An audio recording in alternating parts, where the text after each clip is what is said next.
Hello বন্ধুরা, তো আবার একটা নতুন ভিডিও নিয়ে চলে আসলাম তোমাদের সামনে। তো এই ভিডিওতে আলোচনা করতে চলেছি ইস্ট বেঙ্গল ক্লাবকে নিয়ে। তো অবশেষে ইস্ট বেঙ্গল ক্লাব একজন ভারতীয় প্লেয়ারকে সই করাচ্ছে। তো কত বছরের জন্য সই করাচ্ছে তো তোমাদেরকে এই ভিডিওতে বলবো।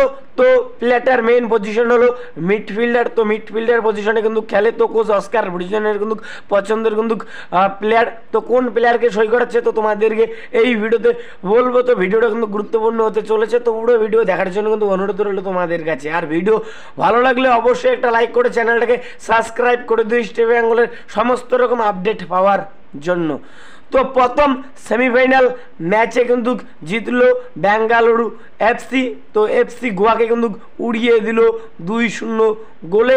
তো বেঙ্গালুরু এফসি ভাই অসাধারণ কিন্তু ফুটবল খেললো ভাই, অসাধারণ কিন্তু খেললো। তো এফসি গোয়ার মতো টিমকে কিন্তু 2-0 গোলে কিন্তু হারালো বেঙ্গালুরু এফসি।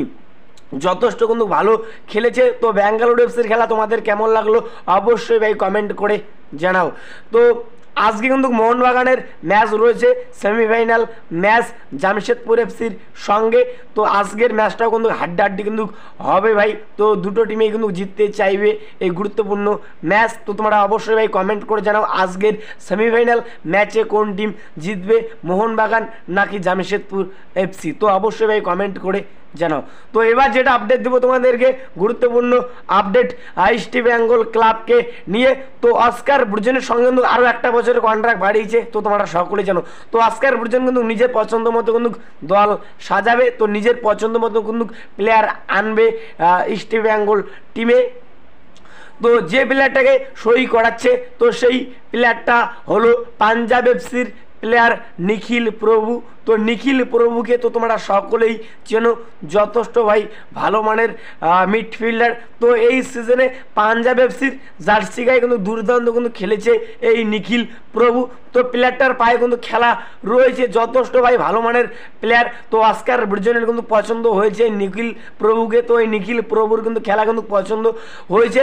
তো সেই কারণে এই প্লেয়ারকে কিন্তু সই করাচ্ছে ইস্ট বেঙ্গলের ম্যানেজমেন্ট। তো অস্কার ব্রিজনের কথা মতো এই প্লেয়ারকে কিন্তু সই করাচ্ছে।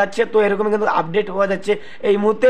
তো এই প্লেয়ারের সঙ্গে কিন্তু কথাবার্তা কিন্তু শুরু করে দিয়েছে।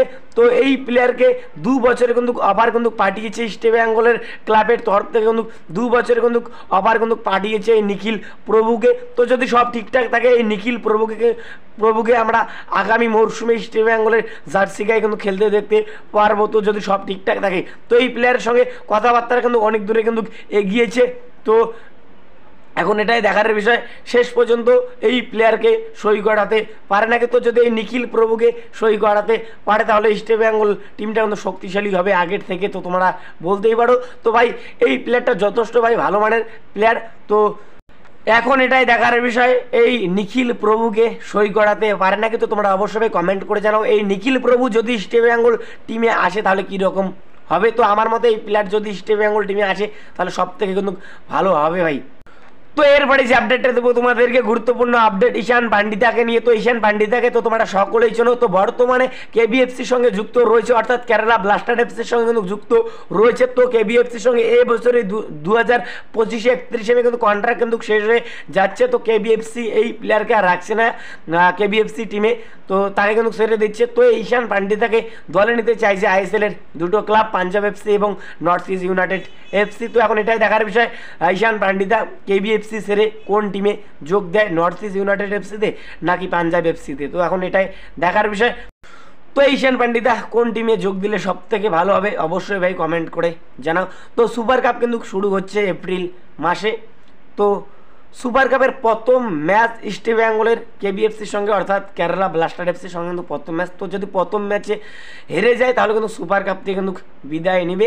আর যদি প্রথম ম্যাচে জিততে পারে ইস্ট বেঙ্গল ক্লাব তাহলে কিন্তু পরবর্তী রাউন্ডে কিন্তু কোয়ালিফাই কিন্তু করবে। তো এই দুই টিমের মধ্যে যে টিম হারবে তো সেই টিম কিন্তু বিদায় নেবে সুপার কাপ থেকে। তো এখন এটাই দেখার বিষয় ইস্ট বেঙ্গল ক্লাব কেবিএফসিকে হারাতে পারে নাকি সুপার কাপের প্রথম ম্যাচে। তো এই ভিডিওতে তোমাদেরকে এতটুকুই বলার ছিল। তো যদি ভিডিওটা ভালো লাগে অবশ্যই একটা লাইক করে চ্যানেলটাকে সাবস্ক্রাইব করে দিও ইস্ট বেঙ্গলের সমস্ত রকম আপডেট পাওয়ার জন্য। তো দেখা হচ্ছে পরবর্তী ভিডিওতে।